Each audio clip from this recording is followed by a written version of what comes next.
to our channel. Today Bible verse in Tamil.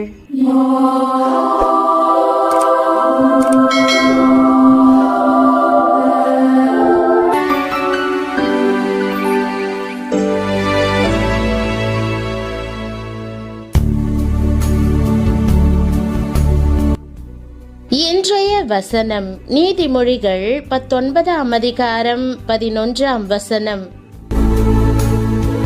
கிறிஸ்துவுக்குள் பிரியமானவர்களே, நம்முடைய ஆண்டவரும் இரட்சகருமான இயேசு கிறிஸ்துவின் வல்லமையுள்ள நாமத்தில் உங்களை வாழ்த்துகிறேன்.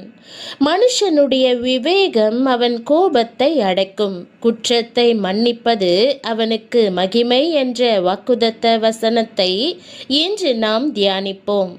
இந்த வசனம் நம்முடைய பொறுமையில் காணப்படும் மெய்யான ஞானத்தையும் நமக்கு எதிரான காரியங்களை செய்பவர்களை மன்னிக்கிறதில் இருக்கும் மகிமையையும் வெளிப்படுத்துகிறது. அநேக வேளைகளில் நாம் மனுஷீக சுபாவத்தின்படி சீக்கிரமாய் கோபம் கொள்கிறோம், பழிவாங்க நினைக்கிறோம், மன்னிப்பதற்கு தாமதிக்கிறோம். நம் இருதயத்தில் கசப்பை வைத்திருக்கலாம், அல்லது நம்மை புண்படுத்தியவர்களுக்கு தீங்கு செய்ய மௌனமாய் திட்டம் பண்ணலாம். ஆனால் இது தேவ பிள்ளைகளின் வழியல்ல என்று வேதம் நமக்கு நினைவுபடுத்துகிறது. அவருக்கு விரோதமாக நாங்கள் கலகம் பண்ணி அவருடைய சத்தத்துக்கு செவி கொடாமற் போனோம்.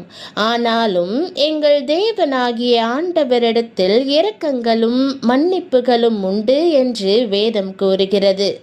இது எவ்வளவு உண்மையா இருக்கிறது! நாம் அடிக்கடி தவறினாலும் நாம் நன்றி அறியாதவர்களாயும் முரட்டாட்டம் உள்ளவர்களாயும் இருந்தாலும் நம் அன்பு தேவன் தொடர்ந்து நம்மை மன்னிக்கிறார், தம் இரக்கத்தை சூழ்ந்து கொள்ள செய்கிறார். வேதம், துன்மார்க்கன் தன் வழியையும் அக்கிரமக்காரன் தன் நினைவுகளையும் விட்டு கர்த்தரிடத்தில் திரும்ப கடவன், அவர் அவன் மேல் மனதுருகுவார். நம்முடைய தேவனிடத்திற்கே திரும்ப கடவன், அவர் மன்னிக்கிறதற்கு தயை பெருத்திருக்கிறார் என்று கூறுகிறது. எவ்வளவு இரக்கமுள்ள தேவனை நாம் சேவிக்கிறோம்! சவுலின் உதாரணத்தை எடுத்துக்கொள்வோம்.